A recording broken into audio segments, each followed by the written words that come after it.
โอเคก็สบายดีท่านผู้ชมขอต้อนรับเข้าสู่ช่องแอร์ไอวันชาแนลมื้อนี้เราก็จะมาขว้างลูกมะขามงัวท่านผู้ชมลูกมะขามงัวเป็นจังไงเดี๋ยวจะให้เบิ่งท่านผู้ชมมานี่มันก็จะเป็นสีเหลืองๆจังนี่นะท่านผู้ชมข้างในมันก็จะมีแกนน้อยๆท่านผู้ชมนี่ก็คือกกของมันนะ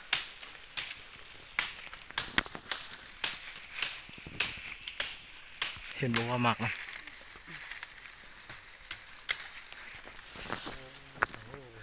คือจะบ่เห็นท่านผู้ชมโอเคท่านผู้ชม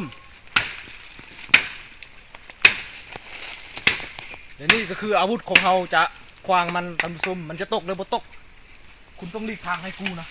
กูจะขวางให้มึงเบิ้งวิธีการขวางแซ่ละมากมันต้องแนบหมักก่อนเลยท่านผู้ชมนั่นไงมึงเอ้ยบ่ถึกไม่ตกเอาอีกขึ้นขวาง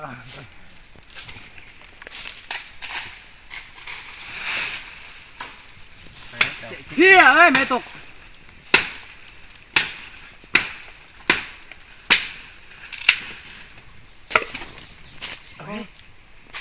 มึงมันไม่มี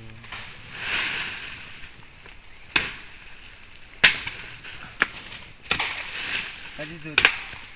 โอ้ยเกือบไปเลยแน่เลยแล้วบนตัวเราสุดท้ายเลยดูมันเอายังไงเอ๊ะกุ้งเห็นเลยกุ้งออกมาหมดเบิ้งตรงนั้นนะท่านผู้ชมตัวนี้น้ำนะท่านโอ้ยพี่มึงเอ้ยโอ้โหนายที่สุดท่านผู้ชมกวางเซ่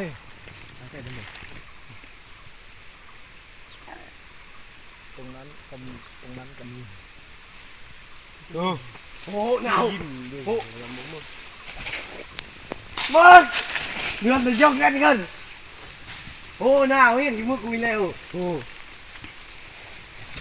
จ้าคือมันเลื่อนโอ้หนาวพากูเลยโอ้กระตากโอเคท่านผู้ชมแล้วตอนนี้เราก็จะไปเก็บมันลูกเที่ยวควางมันเมื่อกี้ท่านผู้ชมต้องนำมาเบิ่งนะ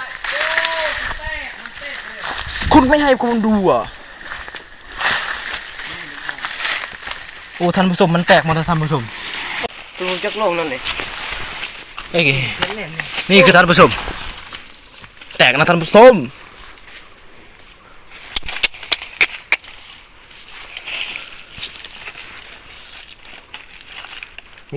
โอ้โห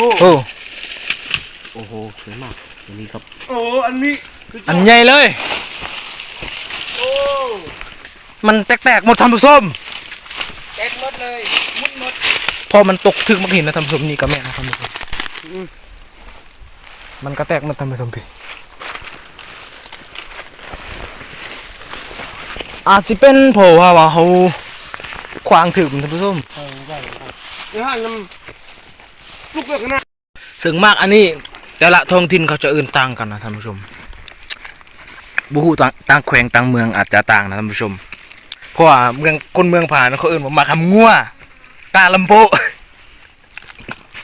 อร่อยมากต่าง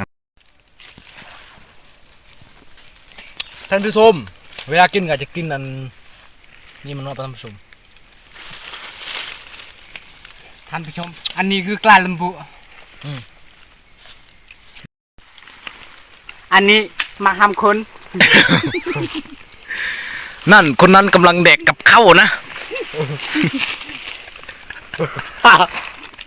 คนนี้ก็กินเหมือนกัน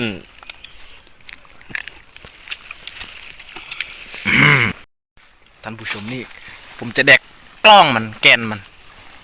อ้าวอย่างดูอยู่หรือเปล่านะกี้หวานนะท่านผู้ชมเอากินกับข้าว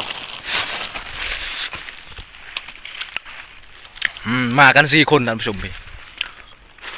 1 กำลังสเต็ก3 สี่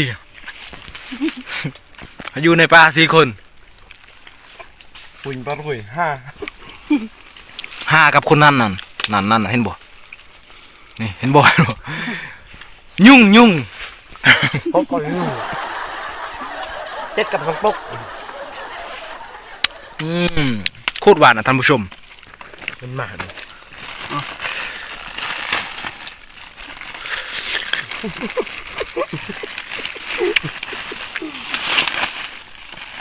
นี่ใครจะด้วยปลา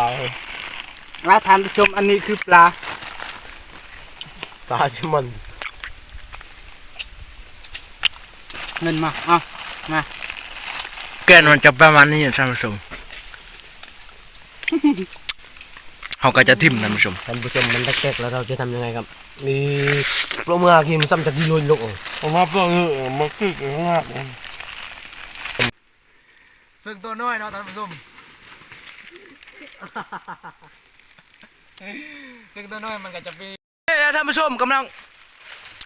งจะกลับเพื่อนท่านผู้ชมกลับบ้านท่านผู้ชมเอ้ยไก่สัตว์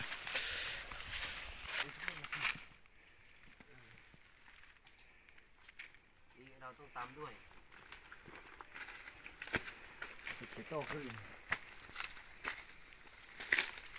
โอเคแล้วนะตอนนี้เราก็มาฮอดที่เกาะสวรรค์แล้วท่านผู้ชมเกาะสวรรค์ที่เมืองพระอุดมท่านผู้ชมเรากำลังจะกลับที่เมืองพริก สุดยอดตายก่อน แล้วนะตอนนี้เราก็จะมาอาบน้ำท่านผู้ชม เป็นเหนียวอยู่ เฮ้ย นี่ลอยเนี่ย จะมาอาบที่อันเกาะสวรรค์เด้อท่านผู้ชม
คุณตีลังกาโคตรเจอเลย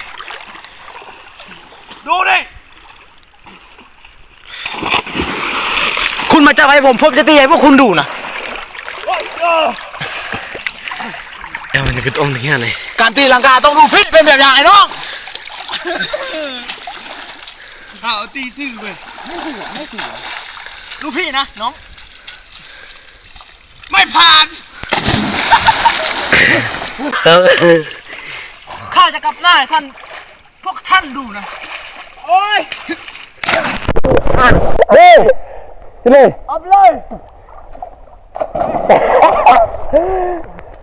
โอ้ยแฟนต้องโดดจ้องเอาเป็นปิ้น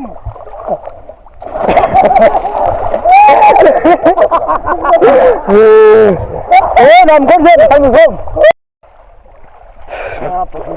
เกาะสวรรค์ท่านผู้ชมวิลิกุสนำคนเยอะวิลิกุสกูหนาวเลยตอนนี้กูหนาวแล้วเฮ้ย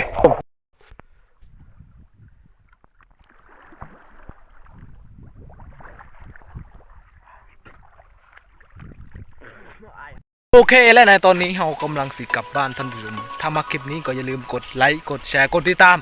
เพื่อเป็นกำลังใจให้ผมด้วยครับเพื่อให้ค่อยได้ท่านผู้ชมสำหรับมื้อนี้ก็สบายดีท่านผู้ชม